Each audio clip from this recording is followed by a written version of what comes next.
What's up, you guys? Slim here at National 2016 with my boy Ed Assumption. Hi, your name is Ed.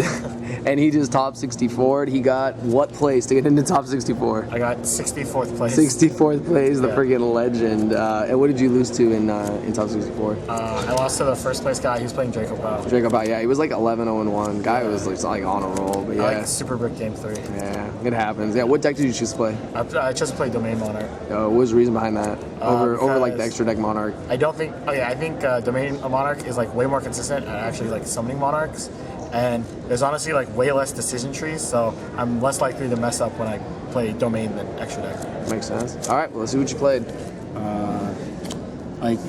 He's really. I played 3 Aether. He's really good because the way I play this deck at Nats is I'm really focused on switching escalation, and there's like a combo I do a lot of the time where if I open up like Idea and him, I can always have escalation, and like if you have escalation versus like any of the decks with Arubis, it's like game. Like 3 Arubis. He's really good. There's a card I play in my deck that makes him like a mini draw engine, and he's just really good at just simplifying the game. For Aether, I play 2 Karaz. A lot of times, it's not a bad draw. It's really good because it like can let you further dig deeper into the deck, and it honestly is like MVP versus like what's that deck called? Draco Pao, because it hits Eccentric Archfiend.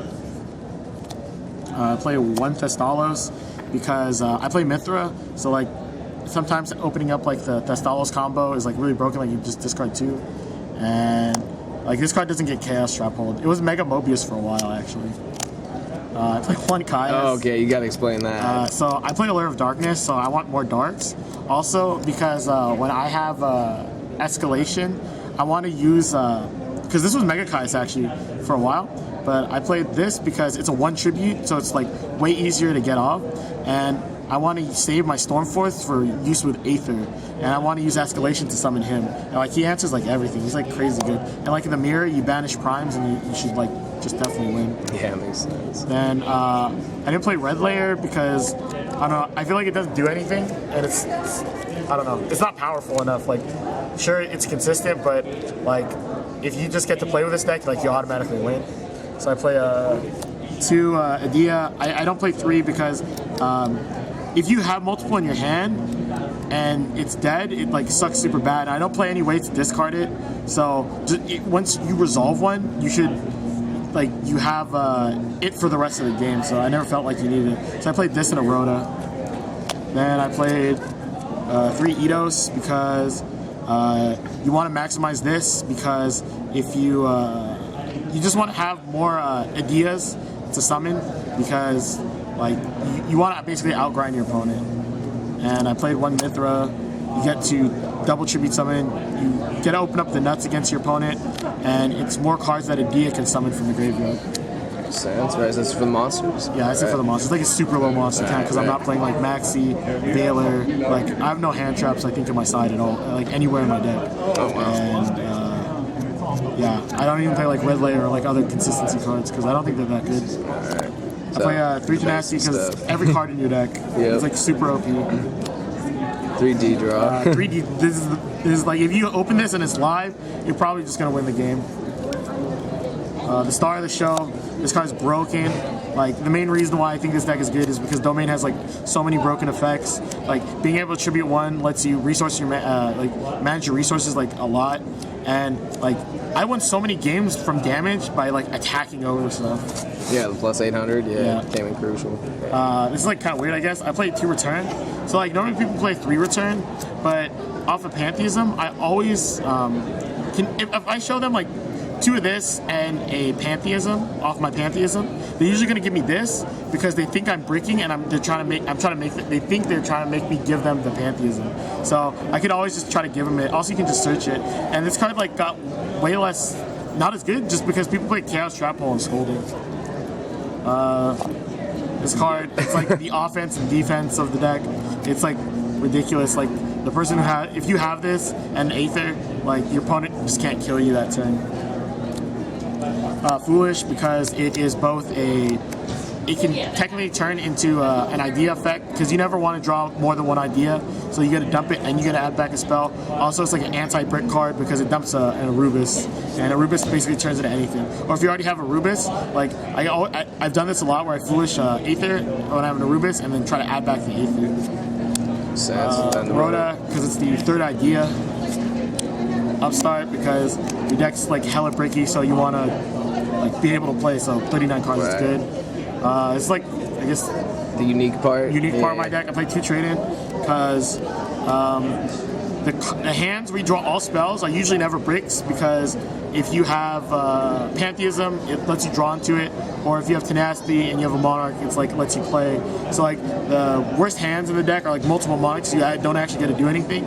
So this card gets Monarchs out of your hand, and a lot of times you have like Pantheism Prime and nothing in this card, and if you have this, you can like discard a Rubis, add it back, and then you're able to activate your Prime now, or able to activate your Pantheism.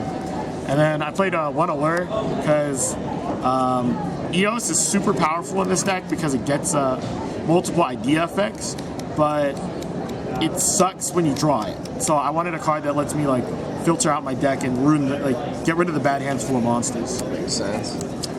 Then I play 3 Prime. It's like the card. It's how you play around Veiler, and literally the way I play this deck is a lot like Spellbook, where I just draw an extra card every turn, right, and then eventually just win. And then the MVP, like all weekend, Escalation. This is how you only need one because you can search it out like really quickly with like just Tenacity, or there's like a play I do where I get to like basically just search it whenever I want. And Escalation basically lets you play around Veiler, lets you like trick people into thinking you bricked, and it's just really, really strong because being able to the problem with Monarch is you only get one normal summon per turn. So with Escalation, you get to do stuff on your opponent's turn, and that's already so powerful because the Monarch effects are just so strong. Right. And then Awesome. All right, no extra deck? yeah. Okay, awesome. Not at all. Yeah. Not at all. All right. It's like that's for the week. All right, side. So I play 1 March, 1 Majesties, because well, this is like kind of like a mini combo. If you have this against like any of like the top tier decks besides Monarch, you like automatically win. Like this card is like ridiculous. You only need one because you can search it, and you can always add it back with a Rubis like a million times. But with the March, I also sided with like 2 Fog King against any Monarch mirror.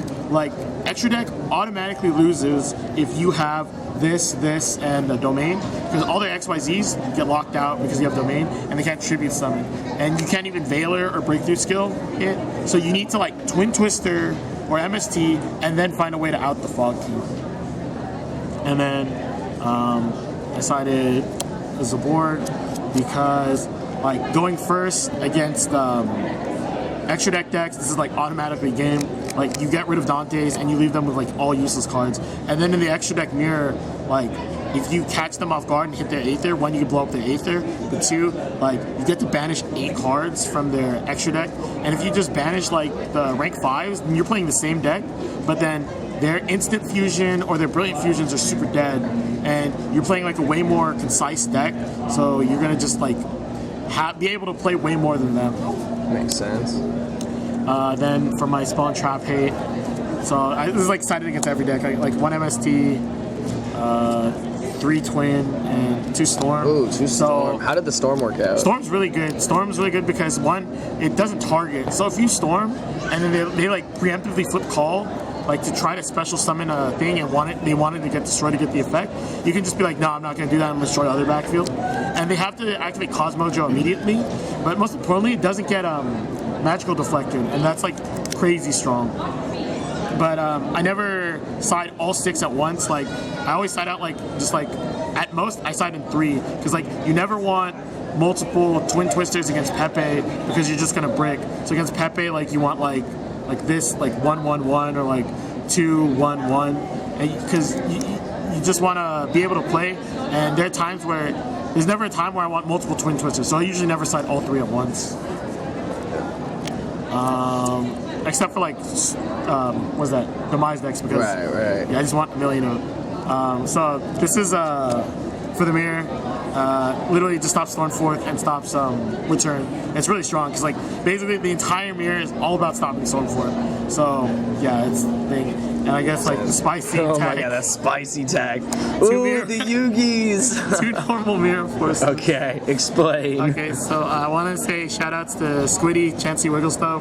He in the morning of the event, I was siding Veilers, and I had ulti first eds, and he was like, "Oh, you should side mirror forces." And I said, "The only way I'll side mirror forces if I get like foreign or like MRD ones." And I found them, so I sided them. But the logic between this is the best cards in the mirror are stuff like Darkhold and things that like break the board. So without using Stormforth, because you want to literally save Stormforth for as long as possible, because you not activating Stormforth literally prevents them from making plays.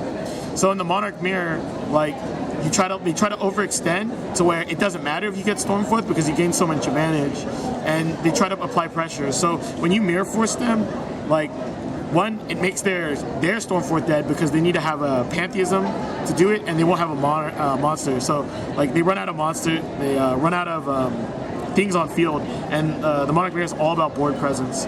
So this card's really good. And also going second against Draco Pal, I side this because this won me 2 matches. They go like Harbinger, Dweller, and like an insane board, and then you just set this, and they're like, "Oh man, I brick," and they go, "Okay, attack," and then just Boom. flip it, and it's game. That's awesome, awesome.